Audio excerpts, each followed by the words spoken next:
Hello guys! Welcome back to my vlog. And kung bago ka sa channel na to, I am Za. And this is Za Canada. At sa vlog na ito, pag-uusapan natin is real talk and at the same time motivational. Kasi lagi nating naririnig is every day is a fresh start.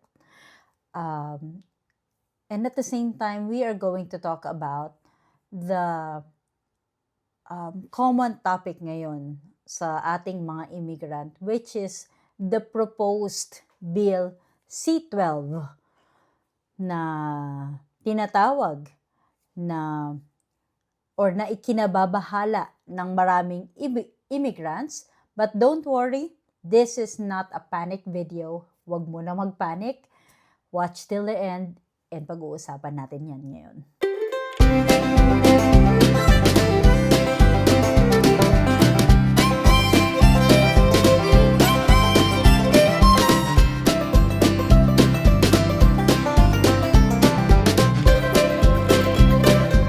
In this vlog, let's always be honest. Hindi madali ang maging immigrant at hindi madali ang maging dayuhan sa ibang bansa.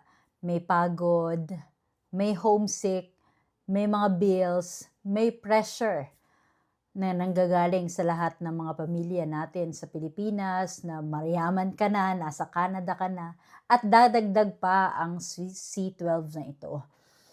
Minsan naiisip mo ba, Lord, bakit ganito? Ang hirap naman ng mga nangyayari. Pero alam mo ba na ito ay part lang ng journey natin? Hindi natin kontrolado ang gobyerno at kung may mga bagong batas na kagaya nito, hindi natin alam kung ano ang mangyayari sa susunod na panahon. Pero alam mo ang kontrolado natin, alam mo yung pwede mong i-control sa araw-araw is yung kung paano ka babangon or paano mo i-start yung araw mo. Every day, kahit pagod ka sa kakatrabaho or kakahintay ng PR result, you have the chance to start again. Better energy and better mindset. Ngayon, quick update lang kabayan when it comes to this C-12 bill. Proposal pa lang to, hindi pa siya naipapasa.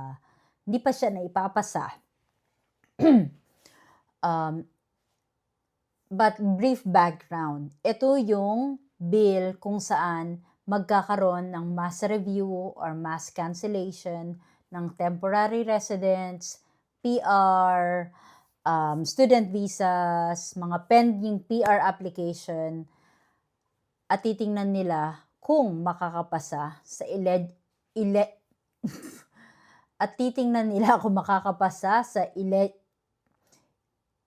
ba't hindi ko mabanggit yung eligibility? Yan, eligibility standards ng gobyerno. So kumbaga, AI yata nila. So kung hindi makapasa sa AI, then it might be canceled. There may be a mass cancellation and mass review and mass cancellation. Ang goal nito is to streamline the immigration procedures and making sure that only qualified individuals are in the process dun sa system nila. Pero para sa atin, na mga nandito sa proseso na yan, syempre nakakabog ng dibdib, di ba? What if nagkatotoo? Anong mangyayari sa application ko? Pero once again, hindi pa ito final. Hindi pa naisa sa batas ng bonggang-bongga ang BC-12. At since hindi pa nga final ang Bill C-12, maraming advocacy at maraming support groups na tumututol sa bill na ito. Kasi nga maraming mapapauwi. What if nangyari ito tapos may mga na-cancel na hindi naman dapat ma-cancel? So these are the instances na baka mangyari. But what you can do is focus what you control. What you can focus on what you can control. Mag-focus ka dun sa skills mo, sa experience mo, dun sa mga bagay-bagay na pwede mong gawin habang ginagawa pa yung bill na yan. For example, if you have the right work experience, if you have the right educational background, and if you possess the right English proficiency exam, then sino naman ang makakatutol sa iyo, or sino naman ang makakahadlang sa iyo para maabot mo yung pangarap mo. So in short, gawin mo yung part mo. You have to work, you have to stay compliant, and you have to manifest good outcomes. Because if kung tama ang direksyon ng puso mo, ng isip mo, laging may paraan. Napapansin ko nga daily na grabe ang power ng mindset. So kung takot at doubt ang laging nasa isip mo, pansinin mo at the rest of your days, not the rest of your days, nakakatakot naman. Yung yung buong araw mo is magiging hindi naaayon sa kung ano yung gusto mo. So kung takot at puro pag-aalinlangan ang mga nasa puso mo at nasa isip mo, you are going to attract what you think of. Energy. So mindset is energy. You attract what you think of. Kagaya nga nung law of manifestation na vlog ko last time sa IKEA.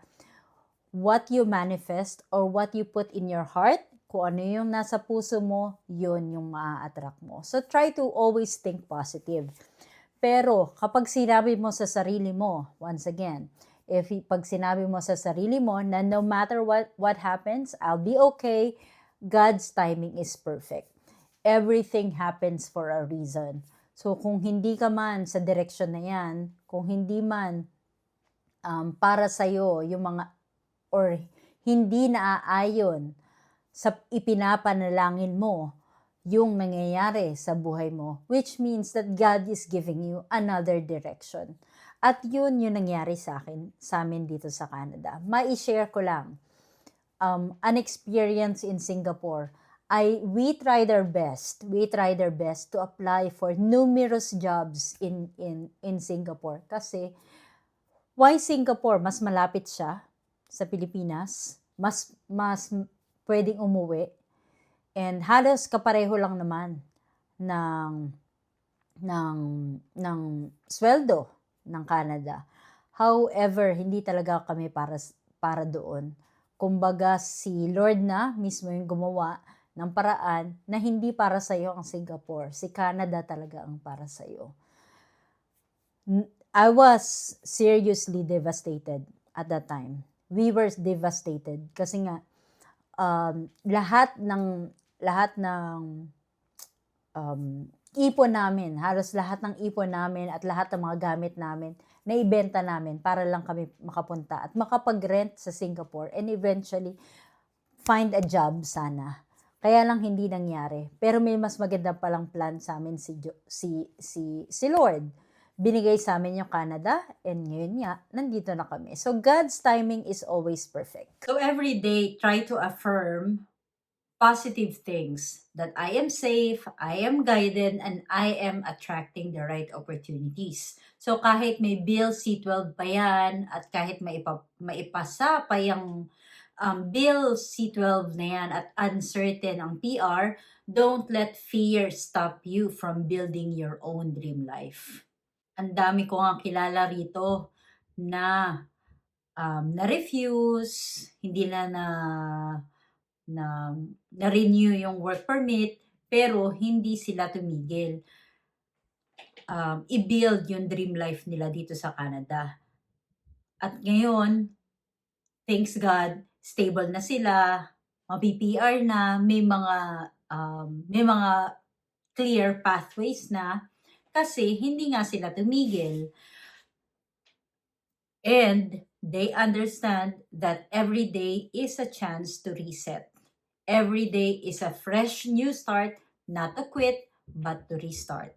So, kung ikaw nga yung tao na pagod na or takot sa mga pagbabago, try to breathe, manifest, and pray lang, kapit lang, and then keep going. Ang mga pagbabago sa sistema, dadaan lang yan. Hindi natin makokontrol ang pagbabago. May tinatawag nga tayo na the only constant in this world is change, di ba? Lahat pwedeng magbago. Pero, ang pwede mong kontrolin, ang pwede mong baguhin is yung character mo. Yan ang tunay na puhunan. Ibig sabihin, if you have the right mindset, if you have the right attitude towards your dreams, makakamit mo at makakamit kung ano ang gugustuhin mo. So mga kabayan, just remember this, rules may change, laws may change dito sa Canada, pero your mindset decides the future. So kahit may Bill C-12 na, at kahit may rejections, kahit may pagod, wake up tomorrow and tell yourself, today is a fresh start and I will keep going. You are not behind and you're exactly where you need to be. And that's the end of our video. Kung nagustuhan nyo itong topic na to about manifestation and about positive vibes, don't forget to comment and say, I claim it. Like and subscribe and click on the bell icon for notification about my next videos. Again, my name is Za at laging tatandaan, hindi kailangang maraming pera basta may peace of mind. Until next time, thank you for watching.